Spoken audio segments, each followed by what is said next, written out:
네, 예고해드린 대로 곽상준 매트릭스 투자자문 대표 모셨습니다. 어서 오십시오. 네, 안녕하세요. 불러주셔서 감사합니다. 예, 적절한 때 모신 것 같습니다. 예, 네.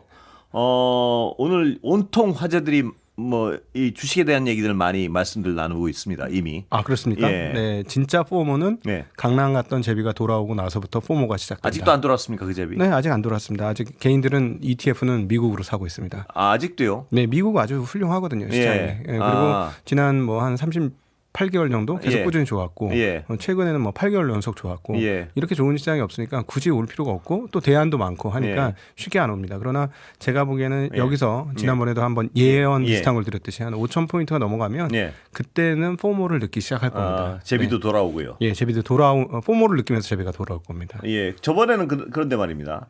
말씀하실 때 4,500부터 고민을 해봐야 된다 이런 말씀도 하셨습니다. 네, 근데 네. 4,500이 넘어버렸습니다. 4,600까지. 예. 네, 저희는 사실 올해 중반에 이런 모습을 보이지 예. 않겠는가라고 예. 봤는데 그 변화의 중요한 포인트 중에 하나는 디램 값이 4, 4분기에도 엄청나게 올랐는데 예. 1, 4분기 시작되자마자 또 오르고 있어요. 예. 또다시 랠리가 반도체 네. 가격 랠리가 시작되면서 삼성전자에 대한 이익 전망, 하이닉스에 대한 이익 전망이 그전 예. 제가 처음에 여기 나왔을 때 무려 삼성전자 100조고 하이닉스가 막 70조 됩니다. 뭐 이렇게 예. 말씀드렸는데 예. 한 단계 더 올라서 예. 120조, 8, 90조 아, 그래요. 이 얘기가 나오고 있어요. 예. 그럼 두 회사만 합산하면 거의 200조 가까운 영업이익이 예. 나오고 나머지 회사들 한 150조 만들어주면 350조 예. 정도의 영업이익이 나오는 건데 그러면 한국 주식이 비싸냐? 네. 비싸지 않죠. 여전히 비싸진 않다. 예, 왜냐하면 이익 대비로 따져보면. 예. 네. 그러나 말입니다. 이 불안해하는 사람들은요. 네. 이 속도가 너무 빨라요. 너무 빠르죠. 빠르면 불안하지 않습니까, 원래? 그렇죠. 예. 근데 원래 그 회의에는 예. 사도 괜찮고요. 예. 확신은 예. 아직 조심해야 회의입니까? 합니다. 미국은 지금 확신에 단갑니다. 예. 그러니까 계속해서 돈이 들어가고 예. 있고요. 한국은 여전히 회의입니까? 회의에 당깁니다. 그래서 예. 왜 이렇게 급하게 올라라고 예. 하죠. 근데 올라가면 논리가 만들어져요. 예. 왜 올라가야 예. 되는지 논리가 만들어지죠. 예. 그때는 조심하셔야 돼요. 그런데 말입니다. 이 심리적인 측면에서 봐서요. 네. 저희 회사 오늘 이렇게 돌아다녀 보면요. 주식 얘기들 많이 해요, 이제. 네. 이거는 주식 얘기 많이 하면 위험해지는 거 아닙니까? 그렇습니다. 예. 그런 분명히 이제 조금 위험은 과거보다 훨씬 커진 건 분명히 예. 맞다. 그리고 제가 반도체 좋다고 얘기는 했습니다만 참 재미난 경험을 예. 요즘 했는데요. 예. 예전에 삼성전자 기준으로 봤을 때 예. 저희가 이제 고객분들의 삼성전자를 좀 들고 있는데 한 8, 9만 원 사이에서는 어떻게 질문이 나왔냐면 예. 과거에 고생을 오랫동안 했으니까 왜 안 팔아? 예. 이렇게 얘기했는데요. 최근에 제가 조금 물량을 예. 줄였어요. 예. 12만 원 넘고 이러는 과정에서 줄이셨다고요? 약간 예. 줄이셨어요. 예. 예. 왜냐하면 수익이 많이 났으니까. 그러니까 뭐라고 하냐면 예. 왜 팔아? 예. 질문이 바뀌었어요. 예. 요거는 조금 위험해진 겁니다. 아, 그렇죠. 과거보다는 확실하게 위험해진 예. 거예요. 그리고 사람들이 자꾸 그림을 그리기 시작해요. 예. 예전에는 오만전자 이러면서 예. 아유 정말 못난 자식 이런 못난 자식 없다 예. 이런 분위기였는데 15만 원 당연히 넘을 거고요. 20만 원 갈 거고요. 30만 원 갈 거고요. 막 예. 이런 얘기를 만들기 시작합니다. 예. 사실은 근데 근거를 따져서 그런 얘기를 하면은 괜찮은데 네. 희망에 차서 그런 얘기하는 네. 거는 조금 좀 위험하죠. 예. 그래서 이제부터는 어떤 작업이 필요하냐면 네. 투자 대상과 네. 나를 떨어뜨리는 네. 객관화하는 예. 그리고 투자하고 있는 나를 위에서 따로 쳐다보는 듯한 예. 제3자적 느낌으로 나의 행동을 지켜보는 예. 이런 과정들이 조금 필요합니다. 예. 그건 구체적으로 그러니까 추상적으로 알겠는데요. 네. 어떻게 하란 말씀이신가요? 구체적으로 행위를. 그 주식 원래 예. 사람은 철학적으로 보면 과거 소유냐 존재냐 예. 이런 얘기가 있었는데 현대 자본주의는 확연하게 예. 소유가 존재를 규정합니다. 예. 그러니까 가짐으로써 내가 존재 인식을 하는 예. 거죠. 좀 어려운 얘기인데 예. 어떤 제품을 가지면 그게 나예요. 예. 예. 그거로 인해서 내가 예. 된다고 생각합니다. 그러다 보니까 주식도 보유를 하는 순간 사랑이 싹 터요. 예. 예. 그래서 너무 좋게 보이는 거예요. 그것들이 예. 너무 사랑스럽고 점점 더 좋아 보이는 거죠. 예. 예. 그러면 판단을 그르칠 가능성이 있습니다. 자, 지금 대표님 말씀하는데 두 가지 메시지가 좀 혼재돼 있어가지고요. 네네. 하나는 반도체 시장 계속 좋을 것이다. 당분간은. 네. 네네. 어쩔 수 없이 세계 구조상요. 그렇죠. 그 다음에 그러기 때문에 지금은 또 강남 같은 제비가 돌아오지도 않았고요. 네. 5천쯤 됐을 때 그때 포모가 본격적으로 발휘되기 시작하면 네. 그때부터는 진짜 위험하다. 위험하긴 하죠. 네, 하여튼 지금보다는 그때부터 지금보다는 위험하지만 그때도 아직도 봐야겠지만 네. 이게 이 낙관론이 한 부분 있는 반면에 말입니다. 네네. 지금 말씀하신 좀 떨어져서 자기랑 이거는 뭘 어떻게 하란 말씀이신가요? 네네. 자기와 그 주식과 떨어져 사랑에 빠지지 말라 그러시는 말씀은 네. 뭘 하란 말씀이신가요? 첫 번째는 예. 시장 전체에 대한 얘기입니다. 예. 한국 시장은 지금 구조적 변화, 예. 구조적 변화를 시작을 했고 맞이했는데요. 예. 계속 말씀드렸습니다만 정책 변화가 있습니다. 예. 이건 이제 26년부터 첫 시작입니다. 예. 이것들이 한국을 구조적으로 외국 그 주식시장처럼 저희 표현으로 멀티플을 높인다. 예. 즉 뭐냐면 이익 대비 배수를 높여줄 거다. 예. 그러니까 이익에 대해서 높은 가격을 쳐줄 거다라는 거예요. 과거에 한국은 이익 대비 가장 저렴한 평가를 받았습니다. 예. 쉽게 얘기하면 1조를 버는 회사가 예. 10조 안 되는 경우가 허다했어요. 네. 그런데 미국 같은 경우는 1조를 벌면 주가는 적어도 한 23, 4조 네. 합니다. 네. 그만큼 미국은 높게 평가해 줬는데 우리는 낮게 평가해 준 네. 거거든요. 이건 바뀔 겁니다. 네. 저는 이거 구조적으로 바뀌기 때문에 네.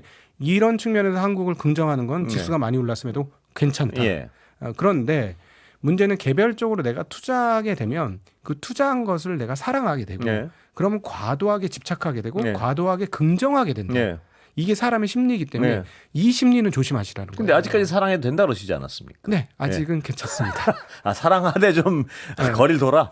그럼요. 이제 떠나보낼 준비도 마음의 준비도 좀 해라. 해라. 물론 뭐 앞으로도 계속 좋은 기업이니까 떨어지는 거 각오하고 갖고 하시는 것도 괜찮아요. 예. 그런 것도 괜찮지만 그럼에도 불구하고 예. 억지로 논리를 짜맞추는 거 있어요. 이게 어떻게 되냐면 이때부터 심리적으로 필터가 하나 돌아가거든요. 보유하는 순간 예. 긍정 필터만 작동합니다. 예, 확증 편향에 자꾸 빠진단 말씀이시죠? 맞습니다. 바로 예. 그거. 네. 확증 편향에 걸리게 예. 되죠. 그거는 조심하셔야 돼요. 네. 그러니까 이 사랑을 하되 네.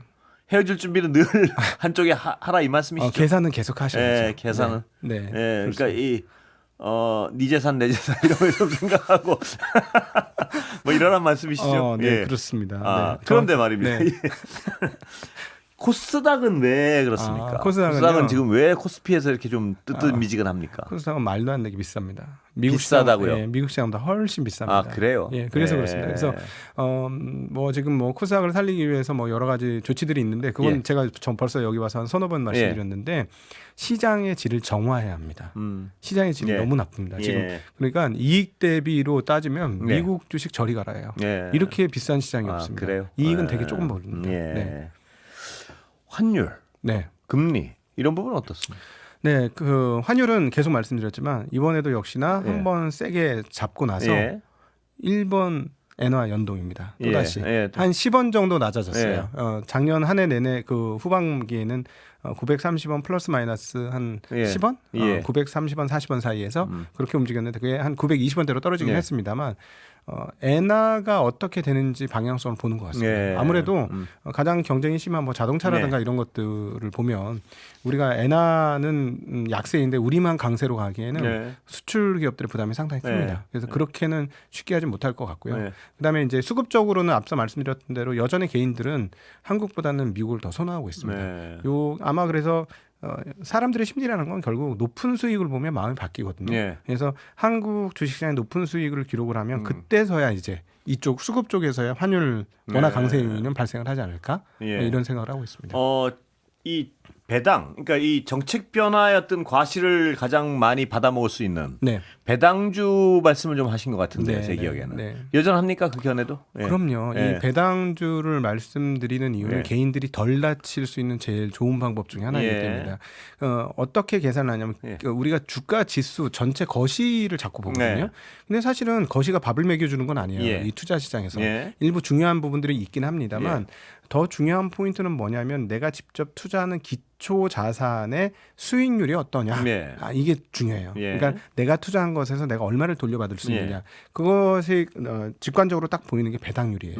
그래서 내가 투자하는 것의 배당률이 시중의 금리보다 떨어지면 그거는 좋은 신호는 아닙니다. 그래서 어떻게 투자를 어떻게 생각하셔야 되냐면 기준점은 기준금리예요. 그래서 기준금리를 기점으로 해서 내가 투자하는 것이 기준금리보다 높은 수익을 줄 수 있느냐 그렇지 않느냐를 보고 투자의 비중을 조절하시는 게 굉장히 필요합니다. 그러니까 좀 어려운 얘기일 수는 있는데 여하튼 금융을 좌지우지하는 핵심 포인트는 금리라는 거는 꼭 기억하시면 좋을 것 같습니다. 자동차는 여전히 긍정적이신가요?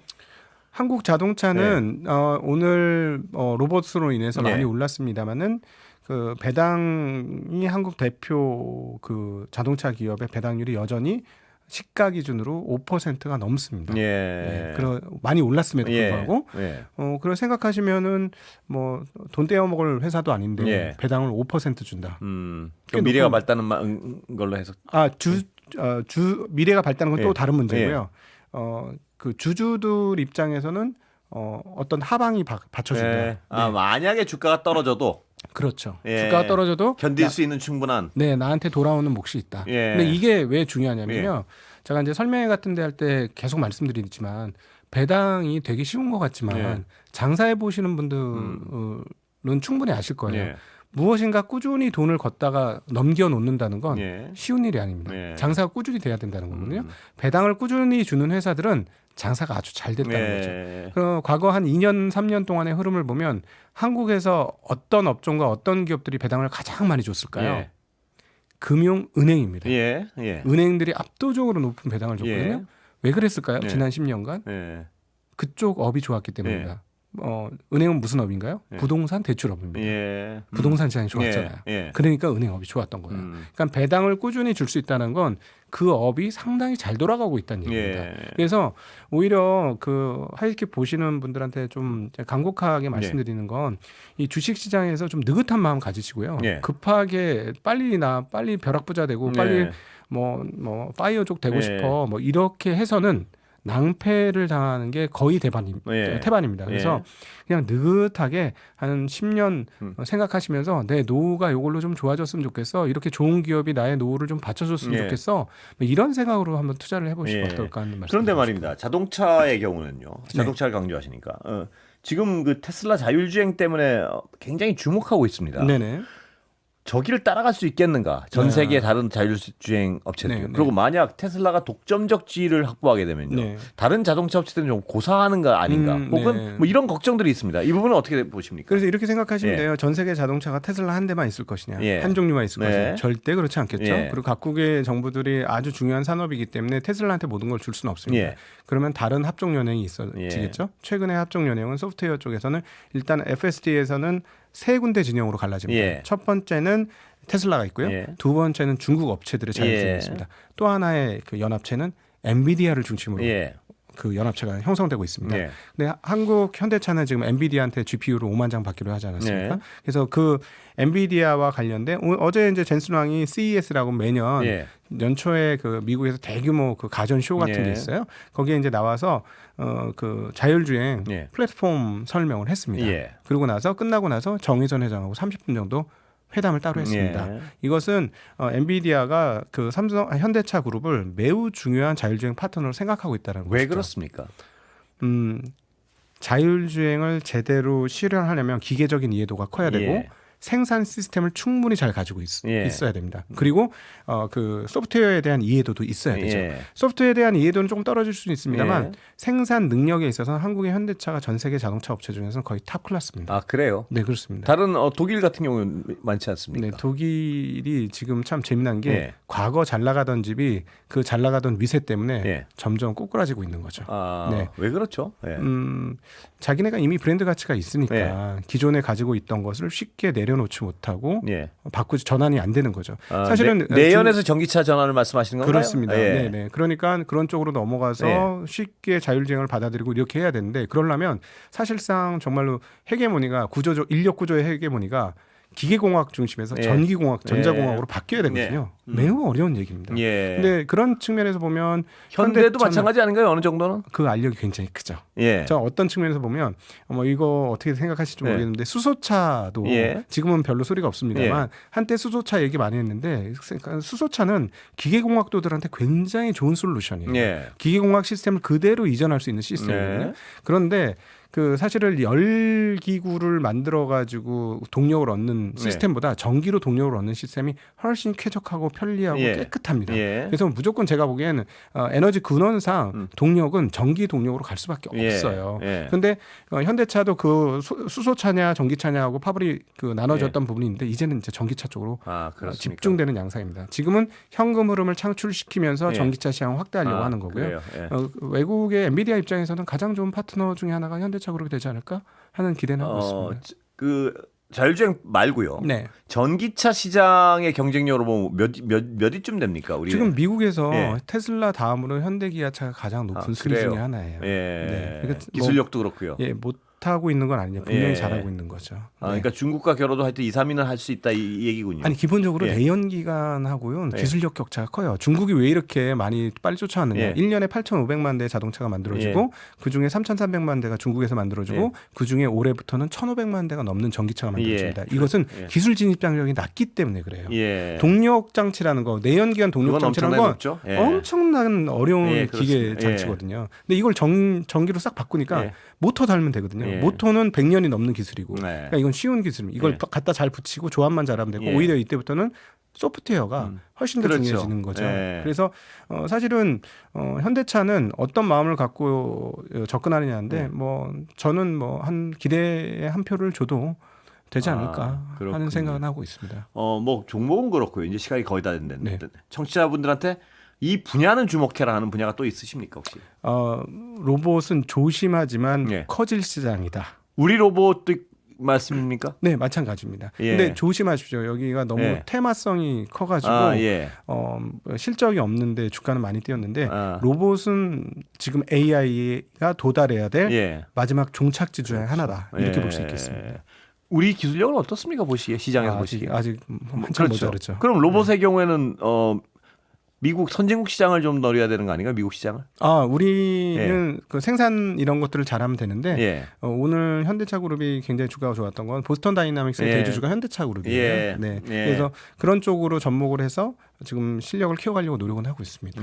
현대차가 오른 건 로봇 때문입니까? 네, 자동차 때문이 아닙니다. 그럼 자동차 때문에 오를 가능성은 아직 남아있다 이렇게 보시는군요. 아니요. 자동차 때문은 현상 유지만 해줘도 괜찮을 것 같습니다. 근데 이익은 굉장히 돈을 잘 벌고 있습니다. 자동차에서. 아직 시간이 남았군요. 전 시간. 제가 말을 엄청 빨리 했는데. 아닙니다. 제가 여쭤보는 속도가요.